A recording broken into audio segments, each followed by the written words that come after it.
Okay. See, my name is Chris Allen. It is an extreme pleasure for me to have an opportunity to introduce to this community a man who has graciously welcomed and introduced me to his. This lecture is in honor of Dr. Martin Luther King Jr., a man who has inspired many people to positive action. By working with Ronald Omyonga, living with his family, and experiencing the hospitality of his community, I have been inspired. Now I hope that many others will also be inspired to take action to make this world a better place. 2 years ago, sitting under the shade of Ronald's mom's guava tree, the success of this project and the very idea that Ronald could be brought to Bozeman seemed outrageously far-fetched. But Ronald's ideas for EWB at MSU have been infectious and have inspired people to action. The success of this project has in large part been due to the support of the Bozeman community. And now I'm excited to put in a plug for the EWB second annual Clean Water Kenya Jubilee on February 27th at the Emerson Cultural Center. It'll be an evening of food, fun, festivities, and for more information and to get on a pre-ticket sales list, please see the two on the table by the exits. All right, so now we get to talk about Ronald. Aside from being our project founder, Ronald has worked with the Rural Outreach Program where he's left a profound legacy in the Quisero region. That's something we got to discover while doing a lot of research about past projects done in the Quisero region. A lot of things have his name attached to them. He has worked with the Umande Trust in the slums of Nairobi. He's worked with Help International and TechnoServe. He's consulted for various NGOs, including UN Habitat, Practical Action, and Compassion International. Ronald is an educator. Remarkably, he's an excellent educator at both the village and university level, teaching at Jomo Kenyatta University of Agriculture and Technology, as well as the Nairobi Institute of Technology. He's a practicing architect and founder of Home Dream Innovations. He's a family man with two outrageously lovely daughters, who I'm sure are missing him right now. He's been a true inspiration for me, and I hope you will all join me in a huge round of applause for this humble villager from Quisero, Ronald Omyonga.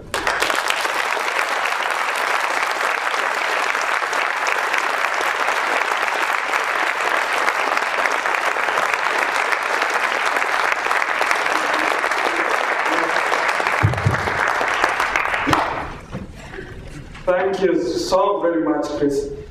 One of the problems that Chris does is overstatements. So I hope that you'll lower expectations a bit. He has done a bit of hyping up, but I'll try and meet some of those expectations, and if I don't, you can just go and have a good night and feel that you are cheated one more time. Distinguished guests, faculty, students, ladies and gentlemen. It gives me great pleasure to be here to give this lecture in memory of a great man and an icon of selfless service to humanity and the pursuit of civil rights for all citizens of this land. His life and those of others mentioned in the books of history, and yet many others whom we do not even know about, inspired the struggle for equality in many parts of the world and still inspires people today. That I will even share the limelight brought by my name being mentioned in the same sentence and my photograph appearing in the same poster with this legend of human history is both an honor and a privilege for which I will be forever grateful. When I was invited to speak at this event, the enormity of all of it did not sink down immediately. In my excitement, I chose the topic, Our Chance at History. I guess it was because I felt this was really a chance at history for me. A man who was born 35 years ago to a poor mother, separated from his father, who spent the first few years of his life walking about in either a pair of shorts or a t-shirt, but never both of them at the same time, who wore his first pair of shoes and slept on his first bed when he joined high school, who boarded the first moving vehicle when he was 11 years old, an open track to go sing praise songs and dance to the then President of Kenya, President Moi, in 1985. When I saw Moi, it was also the first time I saw an electric bulb and used the flash toilet. I don't think I need to say more. You therefore understand my choice of the topic. If you can imagine the same man having to board the bird, as we call it, where we come from, created by the white man, or the Mzungu, and to travel for 2 days and 2 nights to the land across the waters, as my people in Kusero would say, and to make a speech. And as I speak now, it's night here, and Kusero is shining. This is truly historic, don't you think? Nonetheless, this is the topic I wish to talk about tonight, and for more serious reasons than the history as it is made in the eyes of this man who at best just represents the minds of his playmates back in Kusero. We sit here today to celebrate Reverend Martin Luther King Jr. because he took his chance at history during his days and left a mark so huge that we can never stop thinking about it. As we celebrate this day, I would like us to take time to think. When we have left this world, and God forbid it doesn't happen too soon, will people ever remember us? And if they do, what will they remember us for? I'm reminded of a scene that is aptly described in one of the greatest writers, by one of the greatest writers of our time, Stephen Covey, in his book, 7 Habits of Highly Effective People. For those of you who are thinking about your departure from this wonderful earth, don't worry. I'm not about to tell you to imagine that this is your funeral, but I would like you to think about the kind of eulogy people would give if this was really your funeral. What would you wish to hear them say? I've heard some people say, what do I care? I'll be going anyway. And maybe many of you think that too. Back in Kusero, we don't care. We don't worry about what people say in our funeral when we die. Because people never say the truth. I've never gone to one funeral where someone said, death has done us a great favor. This guy was a nightmare for a neighbor. And the pastor said, he wasted space in church that would have been utilized by other people who may have used the opportunity to change their ways. This is good riddance, as opposed to goodbye. Death has never been more timely. Nobody in Kenya, and I guess in America, would ever say something like that in a funeral. In Kenya, even the worst of guys are given the best of eulogies, accompanied not just by silent tears, but by wailing, throwing yourself on the ground, and other physical, sometimes violent displays of sorrow, real or imagined. And I may add, we now even have professional mourners for hire, who ensure that your funeral is sad enough so that people can know a great man died here.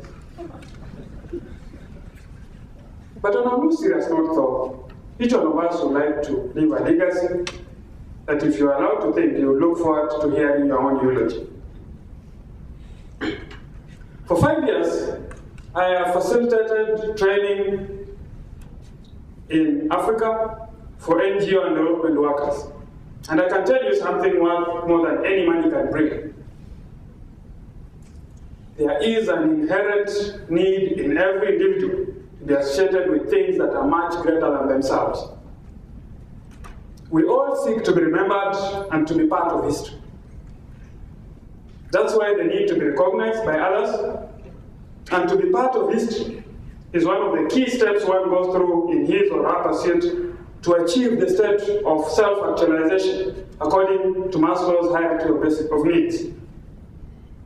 I'm inclined to believe, and I may be wrong, that you are here today because you care about the kind of legacy you shall leave behind. This country's citizens, I believe more than those of many other countries, value the legacy that they bestow on the future generation. I don't want people picking me on that, but we think that you are people who really care about the kind of legacy you leave behind. So I will talk to you with the benefit of doubt, knowing that those are the kinds of people I'm dealing with. Why strive to make a contribution to humanity anyway? Today, many of us, deeply immersed in the daily struggles of life, are too busy to even pause for a moment and ask themselves, why are they here? How they got here, and where are they headed? Among many other questions. We are too busy trying to pay bills, to pursue an education, and to achieve this and that. A common guiding philosophy seems to be every man or woman for him or for herself, and just maybe God for us all. In our pursuit, we sometimes forget or do not remember enough some basic things. One of those is that we are all here for a purpose. That is why we are equipped with unique gifts and talents that prepare us for our unique individual purpose in this world. We all know that what guides the manufacturer or maker of any product is the purpose for which it will be put to use. I'm sure if you are a designer here, you don't design something, then you start thinking, what will I use it for? You start by the purpose, then you create the product, yeah? I assume that's how we were made too. So if you do not use a product for the intended purpose, then you do a great disservice to that product, and by extension, to the maker. Likewise, if we sit with the talents and opportunities we have and do not use them, we fail in our mandate to humanity. The point I'm making is that contributing to history is not a path for the chosen few, but a collective mandate for us all. As a matter of fact, I might add, you are here for only one reason: to make your contribution to history. Every extra year, month, day, hour, minute, second you live in this world is a chance you get at history. The other important point that makes it mandatory for us to make a contribution to humanity is the mere fact that we are indeed beneficiaries of the works of those who went before us. That's why we remember the founding fathers of this nation. The Wright brothers' exploits that laid the foundation that made it possible for me, this man from the other end of the world, to be standing before you today. And the many, many other scientists, philosophers, and mass movement leaders who fought to change society and at times paid for it with their lives. That is why we remember Reverend Martin Luther King Jr. today. Our role is not just to remember them and offer passive praise and glory for their works. That in itself is good, but I don't think it's good enough. The best tribute you can pay to those great icons of history, to whom we owe part of our prosperity, is to take our chances, to grab the opportunities presented today in the prevailing circumstances to make our contribution. I'm reminded of a game of football. You can imagine, it might be soccer or American football. You can imagine if you're a player and you have this teammate of yours who made some extraordinary moves when he had the ball, dodging and weaving through opponents. And then he passes the ball to you, Do you just sit there and tell him, what a move that was, man? I guess the most logical thing to do is to play your part in the game, and if possible, score. It's only after you've scored that you go back to your teammate. Say, that was a great pass you gave. Some of us seem to be just sitting back and saying, oh, that was wonderful. We seem to be spectators, yet we're supposed to be team players. That is why we're here today. We have an obligation to make our contribution, just as we celebrate the work of our predecessors. And that's why today I'm not giving you the history of Martin Luther King. Some people thought I would give you a summary of the history. I think you guys have read it over and over. But I'm going to give you the implications of that history today. Are the challenges too huge? What can we do? We are small people. Some of those challenges are too huge. Let's think about that. I know that in our quiet moments, every so often, we look around the world and are annoyed, disappointed, or perhaps worried by all the things that are going wrong about us. The ever-growing challenge of poverty, now made worse by uncontrolled urbanization, climate change, social decay characterized by the disintegration of the family unit, substance abuse, poor access to potable water and sanitation, to a growing number of people, devastating impacts of HIV/AIDS, now reversing all gains made by medical science, malaria, tuberculosis, terrorism and war, and the list goes on and on. These challenges look enormous, that one is left wondering, what can an individual like you and I do in the face of these seemingly insurmountable challenges? Even the few of us who are brave enough to try and do something are discouraged by the cynics who will remind you of all your weaknesses and why you are designed for failure. Back in Kenya, you will be told, we have seen your types before. They thought they would change the world. They only made a fool of themselves. And a few names will even be thrown in for effect. You remember so-and-so? He tried what you're doing to do right now. And see how it turned out. Others will tell you, young man. And you know, in Africa, age is paramount. You know, if a guy is older than you, he automatically starts sharper than you. You know, if a guy is older than you, his opinion is valued more than you, irrespective of what is in his brain. You know. So they say, young man or young woman, you are young. Listen to us. The white hair on our heads is not for nothing. We have seen it all. What you're doing is just playing around like a moth playing around a light. And you know how all moths end up? So at that point, most of us get discouraged. Now that I'm in the university, I'll talk about some of the things that happened. Maybe that happened to this university, I know that. Back in Kenya, in the world of academia, you'll be told, take time to study before you can claim to contribute anything to knowledge. The way you're talking, you might otherwise contradict well-established bodies of knowledge. And if you thought you had anything to offer and you hadn't read all the books, then you just keep quiet. But, ladies and gentlemen, we live in an environment that has polluted our minds with stereotypical beliefs that we now use as our guiding principles.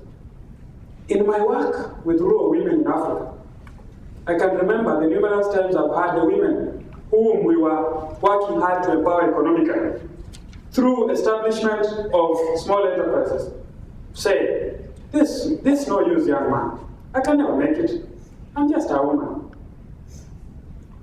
I've also seen potential transformational leaders dismissed on the basis of where they were born and who their parents were.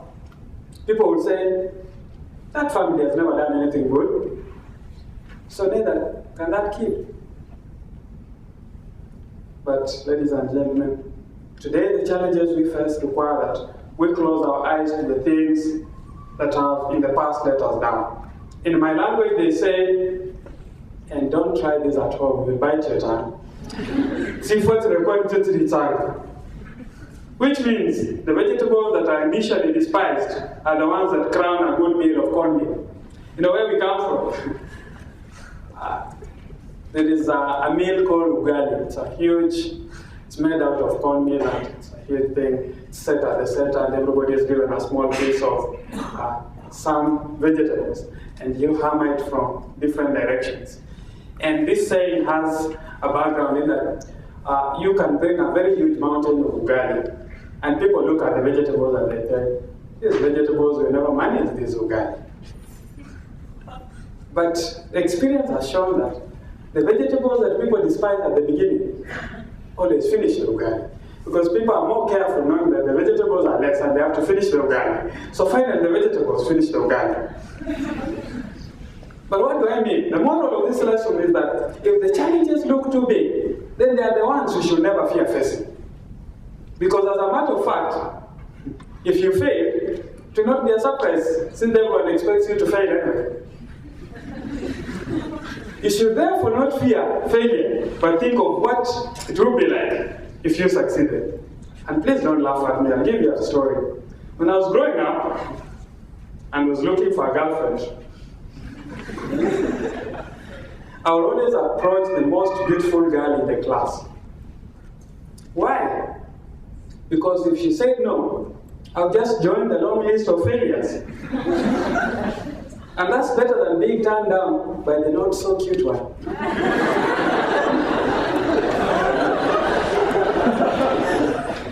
But if for any reason I succeeded, which was not too often, I'll be the hero in the class. It's the same enthusiasm I apply to life's challenges. My policy always is fight the big battles. And you may test some defeats, but you will surely enjoy some awesome victories. Ladies and gentlemen, I wish to assure you that there's no investment as secure as working for others. You can never make losses.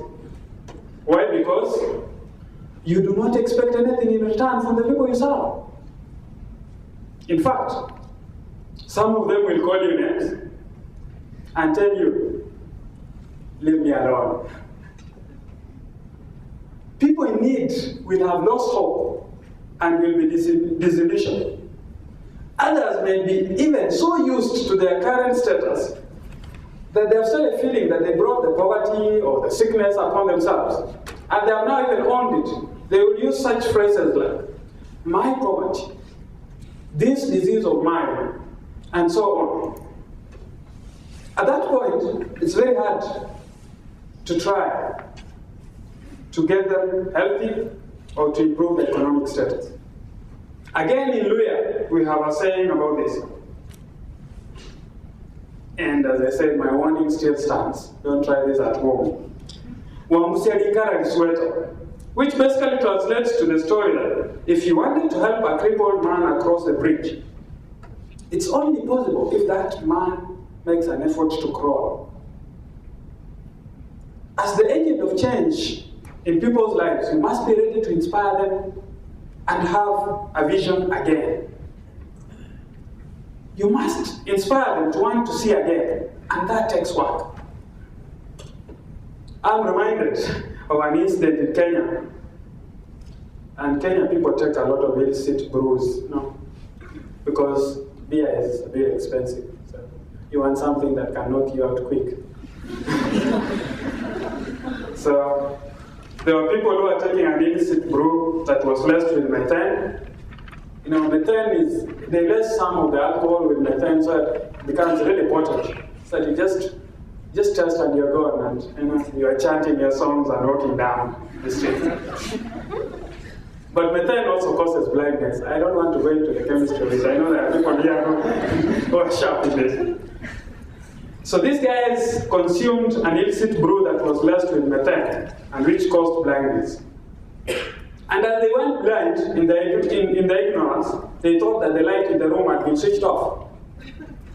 And so they shouted in their drunken state, even if you switch off the lights, we shall continue to drink. For me, people who are in a state of underdevelopment don't sometimes even know where they are at. It may be painful for you to explain that the lights are on and that they're actually blind, but it must be done. The truth is the starting point to the healing process. And it is your role as the agent of development to do that painful job. So being a development agent is much more than leading people where they want to go. And I know some people who are advocates of participatory approaches will be picking a fight with me. We can have a chat after that. After this, and I'll tell you something. But it's not about leading people where they want to go. Sometimes it's about helping them to identify the right direction to go. I believe in participatory approaches, but tempered with empathetic guidance, whereby you sit back and understand the situation. So you do not close your eyes to reality because the community wants to move this direction and you just leave them because the community is king, For that is visionary leadership. I challenge you, ladies and gentlemen, to rise up and take up the challenge. It is our chance to grab the baton. It is our time to rewrite history. It is our time to even dare make mistakes. For it is better to fail trying than to fail humanity by lack of trying. At the end of it all, even if no one praises you, we shall smile in our graves knowing that we did our best. And there is a Nigerian saying that, like the lizard that jumped from the high Iroko tree, which said to itself that when I finally reach down there, I'll praise myself even if no one praises me. That is the spirit that we need to take as development workers. Ladies and gentlemen, I'm sure you expected me to go on talking on and on forever. I don't believe in giving long winding speeches. I believe in more interactive sessions. So I want to take your questions, and the ones I can answer I will, but the ones I can't, too bad. But first, ladies and gentlemen, please join me in saluting all of you who are here tonight, and others not represented here, because there are many, many of you, for the gallant role you have and continue to play in changing the lives of the people of Cruzeiro and around the world.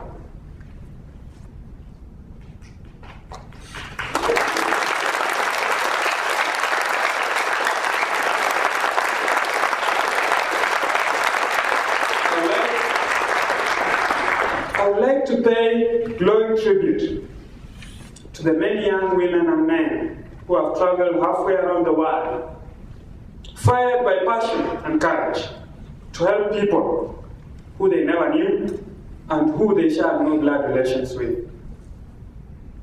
Residents of this mountainous and homely city of Bozeman, who have made great sacrifices so that they will contribute towards better schooling conditions for the children of Cruzeiro. Today, one child who more than 25 years ago was exactly like the ones you are helping through your support wishes to say, Omyonga, asante sana, thank you so very, very much.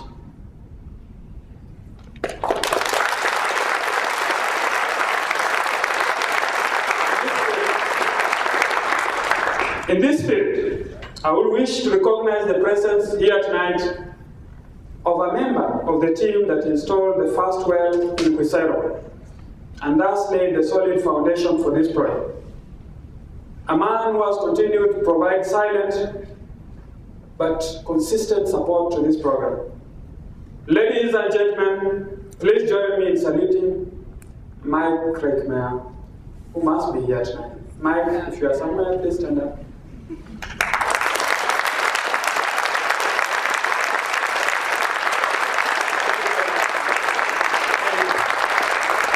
Seated right next to Mike is his dear wife, Joy. Please stand up.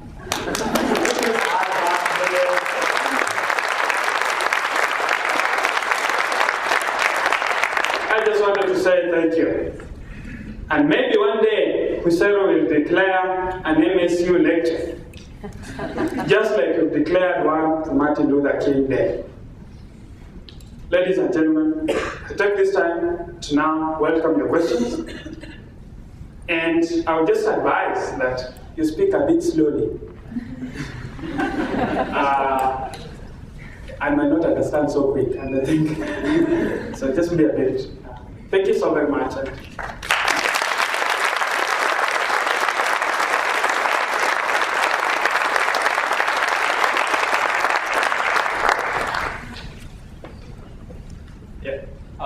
Chris mentioned that you were the founder of our EWP project.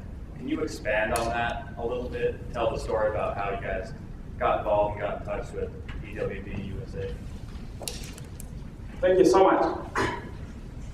Yeah, the EWP story is one story I've told, and sometimes the first thing I want to say is that I feel truly humbled by the fact that through a chance of history or an accident of history, I happen to be the one who wrote the first email to make this application. Actually, I do not want to take the credit for this project. This project has succeeded because of the great work done by students from this place and the community involvement and the people of Israel. And so as I speak here, I think I would like that to really sink.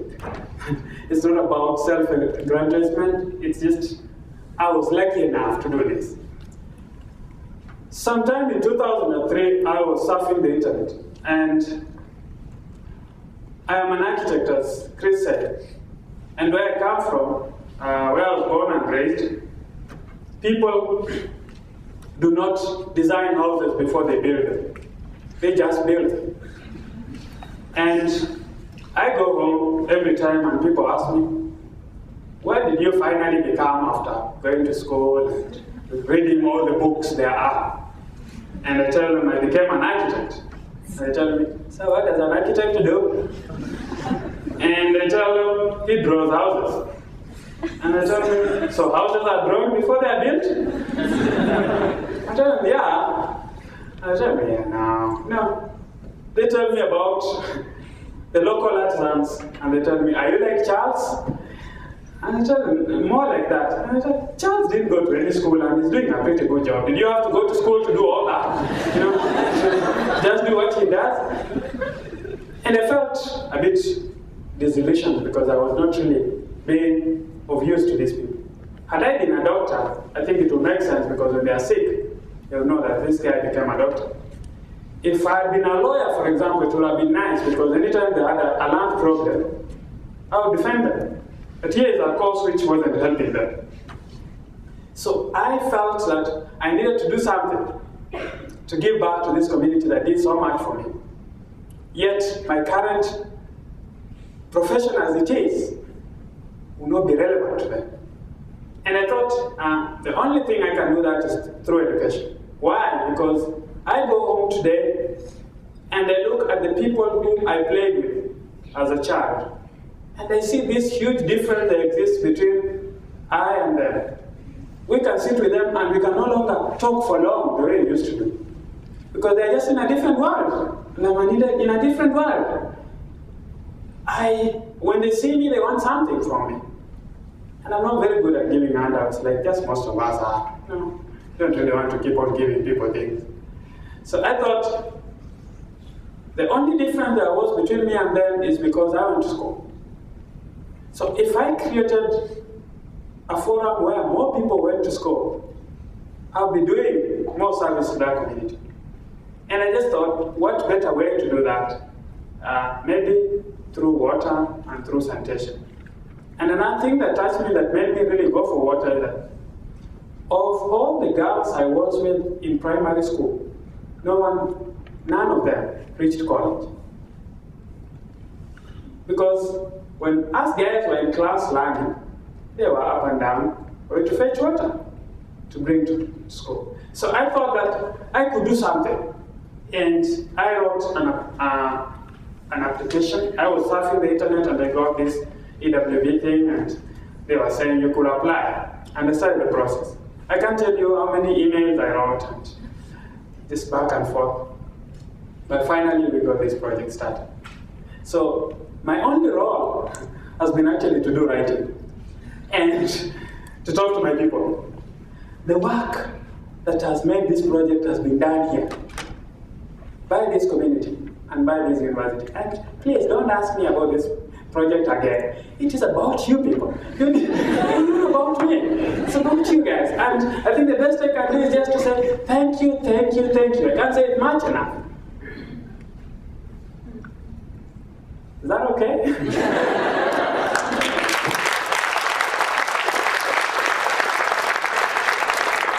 can ask your question. I'll not be that bad with next time. Ronald, can you tell us how the Kenyan community has accepted the EWB project and what they thought of it and kind of the repercussions?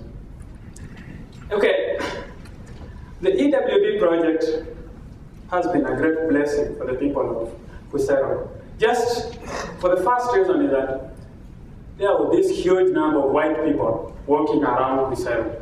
It's not normal, you know, to have these white people just walking around, sleeping in huts, and drinking our water.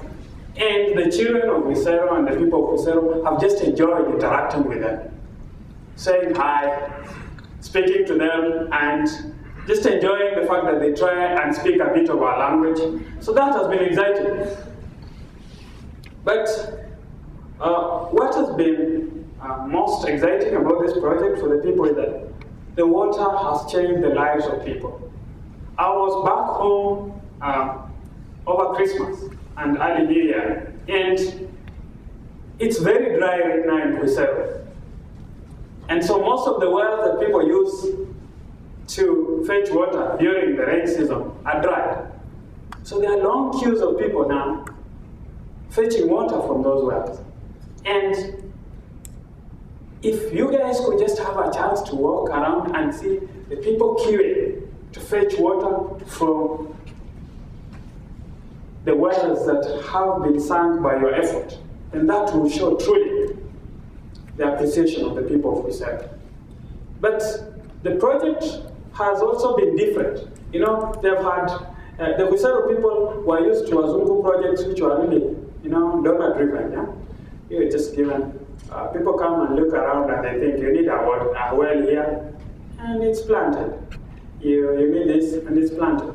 But there's been a different approach here, working with communities and communities leading the process. So I can say that the level of acceptability with this project is very high among the people of Kusero because it has been done in constant dialogue with them. And they now have a system back there that anticipates what you guys are doing. And as I came here, they told me, come back and tell us what their work plan is because we want to fit them in our work plan.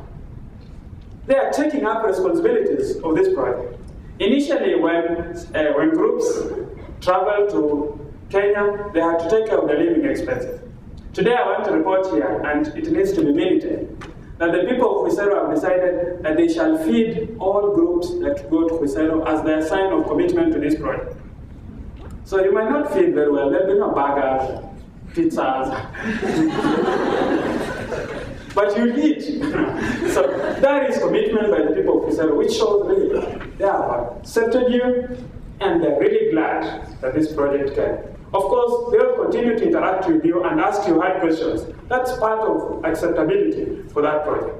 So I say, yes, they have accepted this project, and they feel really grateful to you people for the work you do.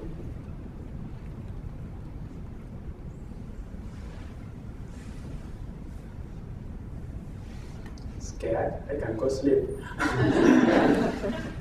Ronald, I have a question for you.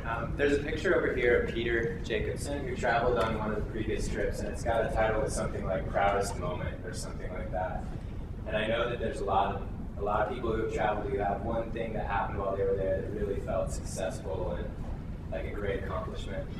And I'm wondering if there is a time that stands out in your memory that you have really felt a great sense of accomplishment on this project or a previous one. I think there have been several moments for me. The first moment was when I received an email from EWB USA saying, yes, your project has been approved. And they told me 56 primary schools are too many. But I told them, yeah, that's just my wish list. You can start somewhere. And I think that was the greatest moment for me. Another great moment is when the first drill rig landed in Huisero. And I think I share that moment with Peter. And I think if many people from Huisero came here, they will tell you about that moment. Because it was a spectacle. It was like a plane landing somewhere there's never been even a car. Because people had never seen water shooting out of the ground. And the whole thing was just amazing. And for me, that was a great moment because at some point people started thinking, this project might never take off. Yeah? After the first team came and nothing happened for a year, people started telling me, oh, so you brought some tourists here. And then that. And when the first well was sunk, I was kind of relieved. So people knew that, oh, this guy promises and delivers, you know. So for me, that was the greatest moment. But there have been so many other moments. Like when the water was drilled, I was back in Nairobi. And I went back home. And for the first time, I saw women lining up and drawing water and children just jumping up there. And I said, I was part of that. No? That really was something. So I think the memorable moments are so many. I can't stop, but let me stop. Yes, Kate. Just one more question. Yes. One more question? Okay. I'm told that I'm allowed only one more question. One of the things I have is that I really talk and talk and talk. Okay. What will you do next? Yeah? What will you do next? What's on your agenda tomorrow and after that? Yeah, I'm here for 6 weeks. I'm open for dinners.